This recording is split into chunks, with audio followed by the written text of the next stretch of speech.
Aí, tem uma nova funcionalidade aqui chamada Varejo Destroyer. Como já falei, o nome é bem sugestivo, então ela vai fazer parte do conjunto de rastreamento de varejo que a gente já tinha. Em conjunto, as três ferramentas vão dar para a gente como o varejo está se comportando no geral. O algoritmo ele vai rastrear a parte de liquidez no mercado que os robôs estão colocando contra o varejo, chamando o lote contra, chamando os outros robôs para irem contra o varejo, inclusive induzindo aí os próprios players, né, a fazerem isso com a parte de parceria deles. Então, essa funcionalidade aqui, ela é muito importante e essa função ela vem para cobrir aquele momento em que, de repente, se esse carinha aqui ficar verde e esse carinha aqui não estiver verde, pode saber que ele não vai subir.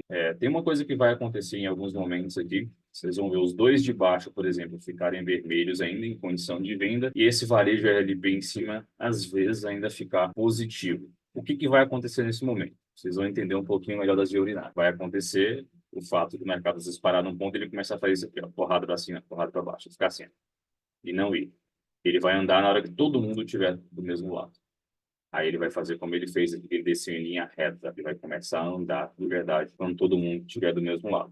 Existem algumas quantidades do Destroyer que elas são muito importantes porque elas fazem parte de um pote. Esse pote ele é usado pelas corretoras. As mesas de operação fazem operação contra o varejo 100% do tempo e como eles conseguem rastrear tudo aquilo que a gente tem, tudo que a gente está na mão, todos os níveis de preço e tudo mais, a própria mesa da corretora, quando ela vê que tem um pote cheio, eu já comentei isso outras vezes, o que é um pote? É uma certa quantidade que vale a pena buscar. Então, quando tem uma quantidade que vale a pena buscar para uma determinada região, os brokers da mesa, eles vão entrar contra para capturar aqueles stops e montar uma posição grande. Normalmente eles vão fazer. Por quê? Porque eles precisam entrar no mercado de uma maneira, entre aspas, invisível. E se eles têm um pote de varejo, cara, é a melhor coisa do mundo que tem, porque o stop é curto. Então ele vai gastar lote para poder buscar. Mas, de novo, ele não vai buscar teus 5 contratos, teus 2 contratos, teus 10 contratos, nem teus 100 ou 300 contratos. Ele vai buscar quando tem 30 mil contratos, 40 mil contratos na região de preço, no mínimo 20 mil.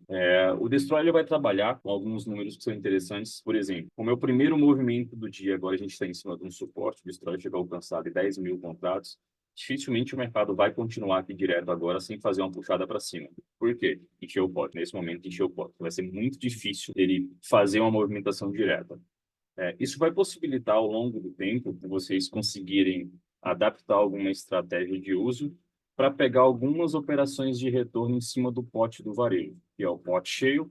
A gente sabe que a corretora vai entrar contra e ela vai dar uma puxada. Não é o tempo inteiro que você vai fazer isso. Ao longo do tempo eu vou explicar, eu vou tentar fazer alguns vídeos mostrando alguns exemplos de como que a gente vai utilizar essa operação de pote. Então, para hoje o caso não é esse. Para hoje o caso é vocês entenderem a funcionalidade, tá? E evitar o máximo possível operar contra esse lado, exceto quando a gente tiver com os potes cheios que dá para pegar um retorno. Então, as primeiras vezes que o pote bate na casa de 8 a 10 mil contratos, o mercado vai fazer um retorno. É praticamente iminente que ele vai fazer isso. Por quê? Porque encheu um pote, eles querem capturar essa liquidez. Eu acabei de fechar a boca de falar para vocês que o pote estava cheio e que o mercado ia fazer um retorno. Melhor do que ao vivo, impossível. Então, vamos sempre ficar de olho nisso. Isso vai ser uma coisa que vai nos ajudar demais. Mas olha só a operação do pote, né? Eu explicando para vocês antes de tudo acontecer, falando o que poderia acontecer, quais eram os motivos, e olha aí a comprovação do que os caras falam. Os caras travam e vêm atrás.